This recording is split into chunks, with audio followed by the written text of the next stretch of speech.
আমার বউ আমার সাথে খুব খারাপ ব্যবহার করে, তুই তুকারি করে, বাসায় চিল্লাচিল্লি করে, এতে আমার খুব কষ্ট হয়। আমার বউ এখানে উপস্থিত আছে, আমার বউকে কিছু নসিহত করুন প্লিজ।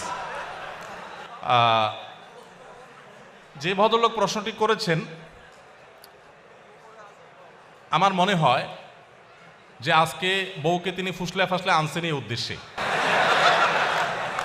যাতে করে উনি ওনার দায়িত্বটা, ওনার কাজটা আমার হাতে তুলে দিলেন যে আমার স্ত্রীকে আপনি একটু নসিহত করে দেন। আমি এই জন্য বলি, এই প্রশ্নগুলো তো শুধু প্রশ্ন না, এগুলো কোনোটি আছে, এগুলো এক একটা আলপিন।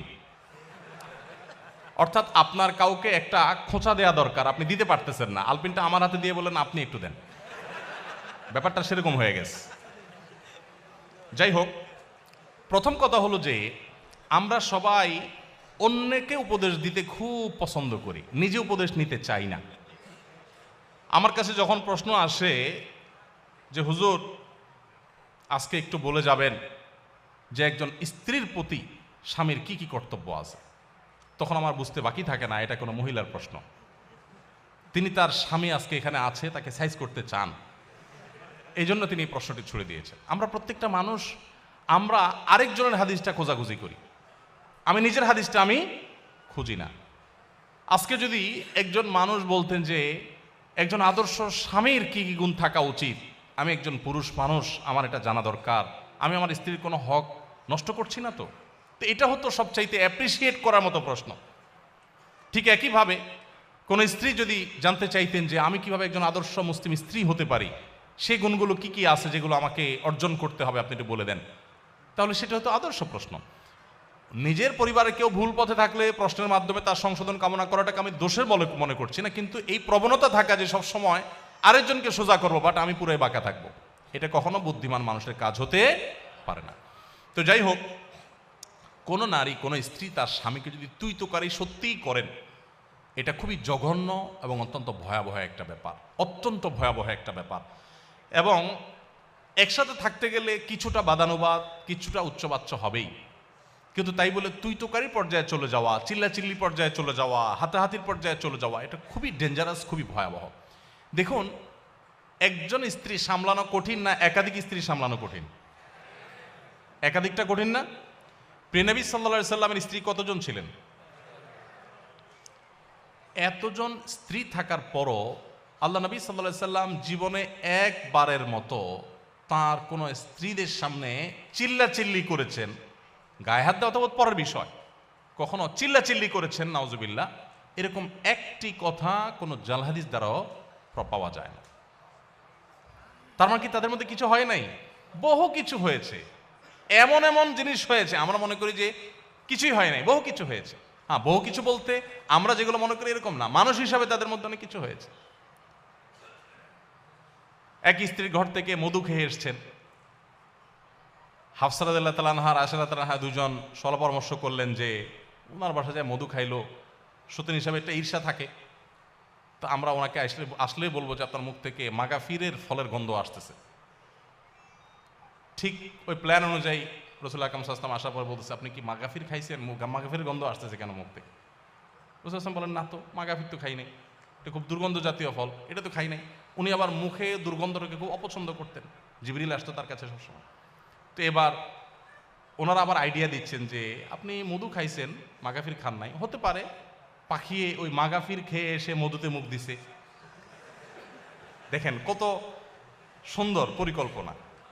তো নবী সাল্লাল্লাহু আলাইহি সাল্লাম দেখলেন যে স্ত্রীরা নাখোশ হয়ে গেছে, বলেন যে ঠিক আছে, তাহলে আজ থেকে আমি আর মধু কোনোদিনই খাবো না। আল্লাহ তাআলা অবশ্য পরে আয়াত নাজিল করে সব ফাঁস করে দিয়েছেন। এগুলো আমরা জানলাম কিভাবে? আল্লাহ তাআলা আয়াত নাজিল করে দিয়েছেন, দে বলে না, স্ত্রীকে খুশি করার জন্য আপনি একটা হালাল জিনিস জীবনেও খাবেন না, এই শপথ কেন করতে যাবেন? আল্লাহ তাআলা নবী সাল্লাল্লাহু আলাইহি সাল্লামকে নসিহা করেছেন। তাহলে দাম্পত্য জীবন নবী সাল্লাল্লাহু আলাইহি সাল্লামের স্ত্রীদের এরকম বিষয় আসলে ছিল, কিন্তু নবী সাল্লাল্লাহু আলাইহি সাল্লাম কখনো রাগ করেন নাই। তো একইভাবে আমাদের স্বামীদেরও উচিত স্ত্রীদের সাথে সুন্দর আচরণ করা, স্ত্রীদের উচিত স্বামীদের সাথে সুন্দর আচরণ করা। ভালো করে শুনে রাখেন, অনেক মহিলা আছে লম্বা লম্বা তসবিহ পড়েন, ঘন্টায় ঘন্টা কোরআন তেলাওয়াত করেন, ওয়াজ একটার পর একটা ভিডিও শুনতে থাকেন, শুনতে থাকেন, শুনতে থাকেন, এমনকি রান্না করেন তখনও ভিডিও চালাই দিয়ে তারপরে শুনেন, মাগার স্বামীর সাথে দুর্ব্যবহার করেন, স্বামীর কথা শুনেন না। আছে না নাই? এখানে যেহেতু পুরুষ বেশি, অতএব পুরুষের ঠিকের পরিমাণ বেশি হবে, এটাই স্বাভাবিক। কিন্তু শুনেন, আমি একটা কথা প্রায় বলি, আমাদের বোনদের জন্য তিতা করলার মতো আমল হলো স্বামীর আনুগত্য করা, স্বামীকে শ্রদ্ধা করা। তিতা করলা খেতে কষ্ট হলেও, করলার রস চিবায় খেতে কষ্ট হলেও অনেক দুরারোগ্য ব্যাধির উপশম হয়। ঠিক একইভাবে আপনি যদি জান্নাত পেতে চান, আপনার স্বামীর অনেক কিছু অপছন্দনীয় হলেও যতক্ষণ পর্যন্ত সে আপনাকে কোরআন হাদিস বিরোধী কিছু করতে না বলবে, ততক্ষণ পর্যন্ত তাকে মেনে চলা, শ্রদ্ধা করা, এটা আপনার কর্তব্যের অংশ। স্বামী তো পরের কথা, যে কোনো বয়সে বড় মানুষকেই তো শ্রদ্ধা করতে হয়, না হলে তো নবী সাল্লাল্লাহু আলাইহি ওয়াসাল্লামের উম্মতই থাকতে পারে না সে। আমি এরকম বহু মহিলার কথা জানি যে শুধু বোরকা পরেন না, হাত মোজা পা মোজা মেনটেন করেন, তাহাজ্জুদও পড়েন, জিকির আজকার করেন, তেলাওয়াত করেন, ওয়াজ শুধু শুনেন না, ওয়াজ মানুষকে করেনও, মাগার ওনার স্বামীর প্রতি তিনি দায়িত্বশীল স্ত্রী না। কখনো এই মা নারী আল্লাহর কাছে প্রিয় বান্দী হতে পারবে না। ইসলাম যে সুন্দর একটা পরিবার ব্যবস্থাপনা আমাদের দিয়েছে, এটার মূল মন্ত্রটা এখানে যে স্বামীকে তার স্ত্রীর প্রতি সর্বোচ্চ সদ্ব্যবহার করার নির্দেশ করা হয়েছে, আবার স্ত্রীকে স্বামীর প্রতি রেসপেক্ট করতে বলা হয়েছে। সবাই যার যার জায়গায় সর্বোচ্চ ভালো হওয়ার চেষ্টা করবে।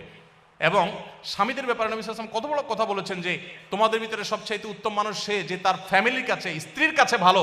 এবং নবীজি কত বড় মানে উচ্চ পর্যায়ের সদাচরণ তার ছিল যে তিনি বলছেন ওয়ানা খায়রুকুম লি আহলি, স্ত্রীর কাছে ভালো থাকার ক্ষেত্রে তোমাদের যে কারোর চাইতে আমি আমার পরিবার স্ত্রীদের কাছে আমি ভালো। এতজন স্ত্রীর কাছে ভালো থাকা সহজ কাজ না কঠিন কাজ? কি পরিমাণ ধৈর্যের পাহাড় হলে এটা সম্ভব? অতএব স্বামী স্ত্রী উভয়ের প্রতি দায়িত্বশীল হওয়া উচিত। বিশেষ করে মা বোনরা তথাকথিত বরবাদ হয়ে যাবে। আল্লাহকে সন্তুষ্ট করবার জন্য নিজের কাছে ভালো না লাগলেও দাঁত খিচে সবর করে হলেও নিজের স্বামীকে শ্রদ্ধা করতে শিখুন। আপনাকে ওরা উস্কানি দিবে, আর রেখে দাও, ছেড়ে যাও ওকে, কারোর উপরে তোমাকে নির্ভর হয়ে থাকতে হবে নাকি? ওরা উস্কানি দিয়ে আপনাকে বের করে দিবে। এর পরবর্তী ইতিহাসটা আর ওরা আপনাকে জানতেও আসবে না, মানুষকে জানাতেও আসবে না। এই জন্য আল্লাহর ভয় যদি থাকে, স্বামী স্ত্রী পরস্পর প্রতি শ্রদ্ধাশীল হতে হবে, এবং এটা না হলে আপনার তাকওয়া কখনো শক্তিশালী হবে না। আপনার জন্য সবচেয়ে বড় চ্যালেঞ্জগুলোর একটা হলো, মনে রাখেন, আপনার জন্য নফল নামাজ পড়া, কোরআন হাদিসের অনেক কিছু চর্চা করা আপনার জন্য এত কঠিন না, স্বামীর আনুগত্য করা তত কঠিন। নবী সাল্লাল্লাহু আলাইহি ওয়াসাল্লাম মেয়েদের জান্নাতে যাওয়ার পূর্ব শর্ত 4টা উল্লেখ করেছেন।